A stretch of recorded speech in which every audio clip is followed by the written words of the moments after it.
6. The Report. John's report took longer than he had thought. It was nearly 6 weeks later when he went to discuss the results with David Wilson. Mr. Wilson wasn't a scientist. He was a businessman. He knew how to run a business, how to make money. "Thanks for coming, John." David Wilson came out from behind his desk and shook hands with John. They sat in 2 big, comfortable armchairs by the window. David Wilson's office was large, with a thick carpet and beautiful pictures on the walls.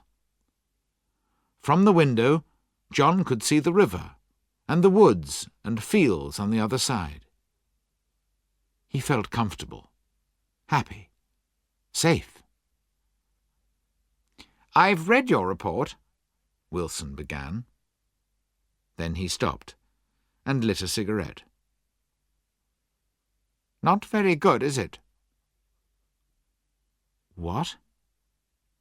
John stared at him in surprise. Wilson smiled and moved his hand through the clouds of smoke. No, don't worry. I don't mean the report is bad, of course not. You've worked very hard and done your job well. What I mean is, I don't like the ideas at the end of the report." "What's wrong with them?" "They're too expensive." The 2 men stared at each other for a moment, and John felt cold and sick in his stomach. Wilson smiled, but it wasn't the kind of smile that John liked. "Look, John," he said, "your report says that we should build some new machines to clean up the waste products before they go into the river, right? And those machines will cost £2 million? Where do you think we can find all that? Money doesn't grow on trees, you know." "No, of course not." John's mouth was dry. He took a drink of water and felt his hand shaking. "But we're selling a lot of the new paint. We're making millions of pounds every month from that, aren't we?" "We're doing very well, yes," said Wilson. "But if we spend £2 million to build these new machines, the paint will have to cost more, and we won't sell so much." "But we've got to do it," said John. "These waste products are much more dangerous than I'd thought. Didn't you read that in my report? When I put the chemicals in rats' drinking water, some of the baby rats were born without eyes and ears. One didn't have any legs, and one had 6. He shivered. "And some were born without legs when they drank only 2 parts per million. We can't put those chemicals in the river." "Of course I read that, John. I read your report very carefully indeed. And your report also says that on most days we put less than 2 parts per million into the river. No, wait. Listen to me for a minute. We both know that no drinking water comes out of this part of the river, don't we? And in 2 kilometres, the river goes out into the sea. So why is it dangerous? Nobody is ever going to drink it, John.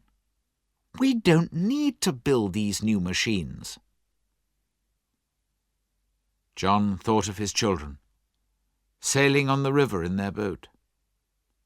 He thought of the seals and people fishing, and little children playing on the beach and swimming.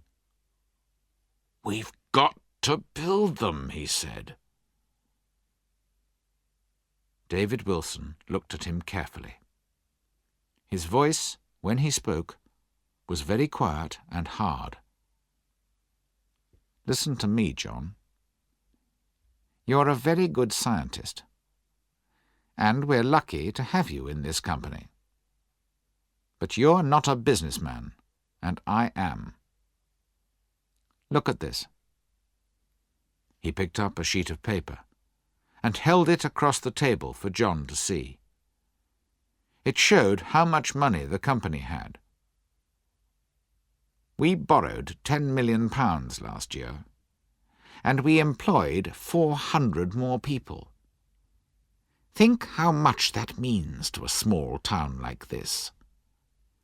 "I know," said John, "but—" "Just a minute. Listen to me. If we build these cleaning machines of yours, people will lose their jobs. A lot of people. This company can't afford to borrow any more money, John. We just can't do it." John stood up. "And what happens if people get ill because of this? Have you thought of that? What will the newspapers say then?" "No one will get ill, because no one drinks that water, John. The newspapers will never know about it." "They will if I tell them." There was a long silence. Then David Wilson stood up. He walked past John Duncan without looking at him, and sat down behind his desk. When he looked up, his eyes were cold and grey, like stones from the beach. "If you do that, John, I shall say you're a liar. You'll lose your job, you'll have to sell your house, and go back to living in a nasty little flat. You'll never get another job, and you'll never have a house or any money again. You'll just be an old man walking the streets without friends or money. Is that what you want?" John didn't answer. He stood for a long time and stared at David Wilson and didn't say a word. After nearly 2 minutes, Wilson smiled, a thin, quiet smile. "But if you stay with us, you will be paid twice as much next year, and no one will ever be hurt, because no one will ever drink that water." He got up from his desk, came round to the front, and held out his hand. John stood still for a long moment. Then he shook hands. "Think about it, John," said David Wilson. John Duncan turned and walked slowly towards the door.